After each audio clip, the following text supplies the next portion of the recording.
10 million barrels a day gone. That is what the Iran war took off the global market in a single month. 10 million barrels every single day. Larger than the 1973 Arab embargo. Larger than the Gulf War. Larger than anything the world has seen since oil became the engine of modern civilization. And right now, every energy buyer on the planet, Japan, South Korea, India, China, Germany, is asking the same question. Where do we get it instead? The answer is sitting above the 55th parallel. And Mark Carney knows it. Today, we are going to show you exactly how Canada's oil became the most strategically valuable commodity on Earth, and how that changes everything about Trump's leverage over this country.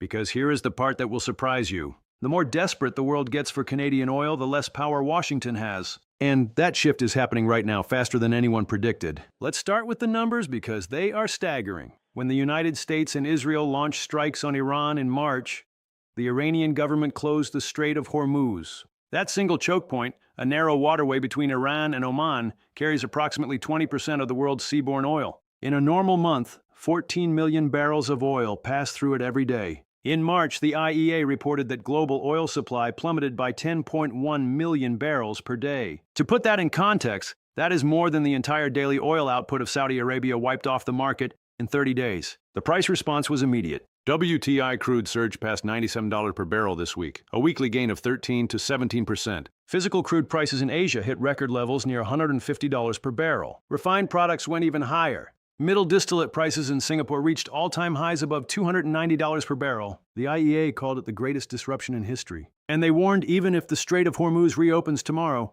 oil flows could take months to normalize. The tanker routes, the refinery feedstocks, the supply chain logistics, none of it snaps back overnight. Asia is the epicenter of the pain. Japan, South Korea, India, and China together account for 75% of Gulf oil exports. Every one of those countries is now scrambling not for cheap oil, for any oil from any stable democratic country that can actually deliver it. There are not many of those left, but Canada is one of them.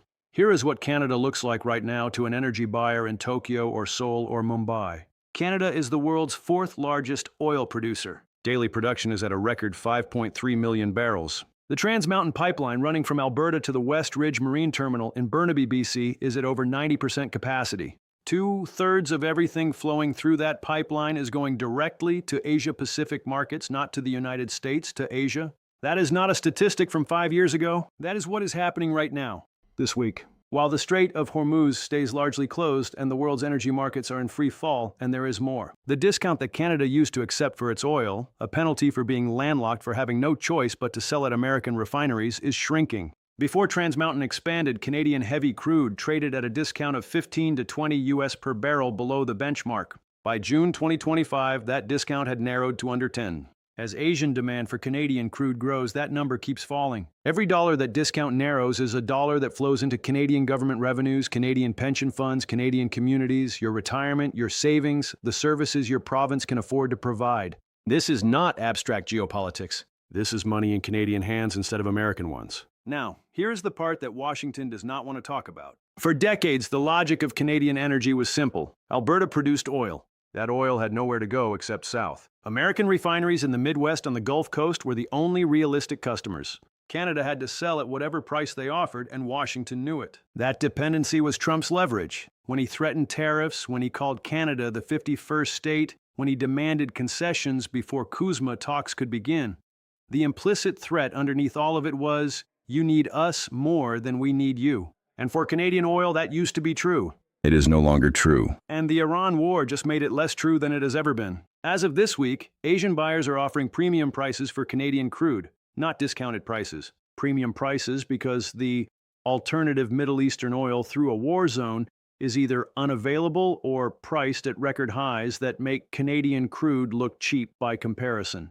Enbridge, which operates the 3.1 million barrel per day mainline pipeline to the United States, rejected 13% of heavy and light crude nominations from Alberta producers in January because Trans Mountain to Asia was already taking priority. Canadian producers are choosing Asia over America, not because of politics, because of price. If you are watching this and wondering why this story is not on every front page in Canada, that is exactly why this channel exists. We cover the energy and trade developments that shape your financial future.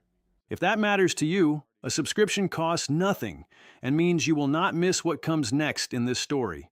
Now, let's keep going because the next part is where it gets really significant. On Friday, April 24th, Natural Resources Minister Tim Hodgson stood in Toronto and announced that Ottawa has approved Enbridge's $4 billion Sunrise natural gas pipeline expansion in British Columbia. Construction starts this summer. The pipeline will be operational by late 2028. Bloomberg called it the first major pipeline project approved by the Carney government, and Hodgson made the philosophy behind it explicit. He said, "For too long, we became accustomed to mistaking delay for seriousness. Seriousness is not measured by how long a country takes to make decisions. It is measured by whether those decisions are made in a time frame that actually matters." The Sunrise expansion adds 300 million cubic feet per day of natural gas transportation capacity to an existing BC pipeline system. 38 First Nations are co-owners. The gas feeds LNG Sanadain Kitamat, already shipping 14 million tons per year to Japan, South Korea, and Malaysia. More gas through Sunrise means more LG to Asia at the exact moment Asia is desperately searching for energy alternatives to the Middle East.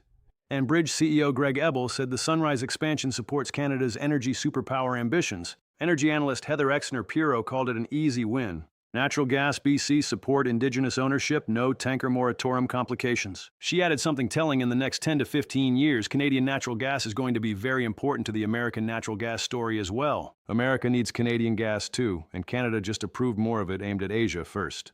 Here is where all of this connects to the trade war. And this is the part that changes the negotiating picture entirely. Right now, Canada sends over 90% of its oil to the United States. That concentration is the source of American leverage. Trump knows it. His trade team knows it. Every time they demand an entry fee before CUSMA talks can start, the implicit message is, you need our refineries, you need our pipelines, you need our market, so pay up. But that calculation is shifting, not slowly, rapidly.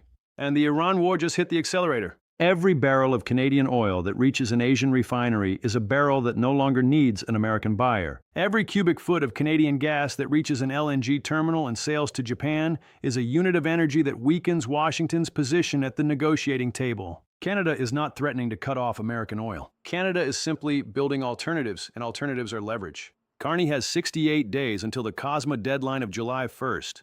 In those 68 days, the carbon pricing deal between Ottawa and Alberta is expected to be finalized. Alberta's application for the proposed 1 million barrel per day oil pipeline to the Pacific is due to the Major Projects Office, and the Enbridge Sunrise construction will have begun.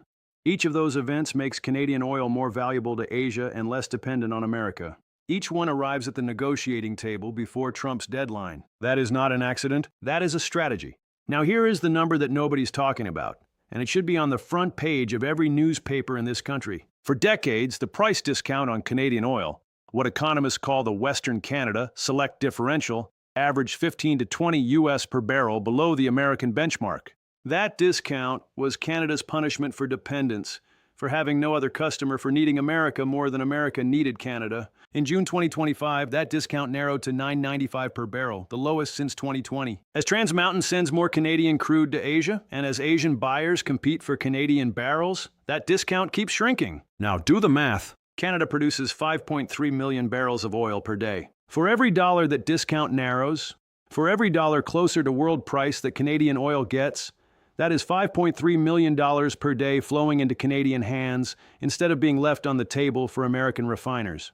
$5.3 million per day per dollar of discount eliminated. The Iran war is accelerating that process. Asian buyers are so desperate for stable oil that they are paying premiums, not discounts, premiums. For the first time in the history of Canadian oil exports, the geographic disadvantage of Alberta's landlocked position is being overcome, not by pipelines alone, but by the geopolitical reality that Canada is one of the only reliable suppliers left standing.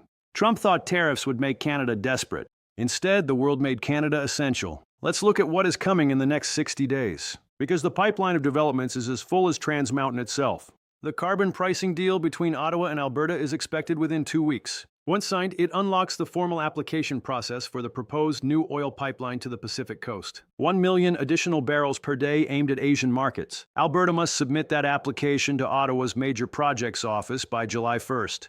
The Vancouver Fraser Port Authority is already planning to dredge the second Narrows Channel so that larger Afroax-class tankers can load at full capacity at the West Ridge Terminal. That dredging is expected to be complete by late 2026 or early 2027. When it's done, the volume of Canadian oil that can be shipped to Asia in a single vessel increases significantly. LG Canada Phase 2 is in development. Cedar LNG, Woodfibre LNG, and KSI Leams are all moving through approvals. If all of these projects are built, British Columbia alone could be exporting 47 million tons of LNG per year by the early 2030s, roughly 11% of current global demand. Every one of these projects makes Canadian energy more indispensable to Asia. Every one of them makes American leverage over Canada weaker. And every one of them was set in motion by a Canadian government that chose to build rather than beg. Here is what we do not yet know, and it matters to say it clearly. The Iran ceasefire is fragile. If the Strait of Hormuz reopens fully and Middle Eastern oil flows return to normal,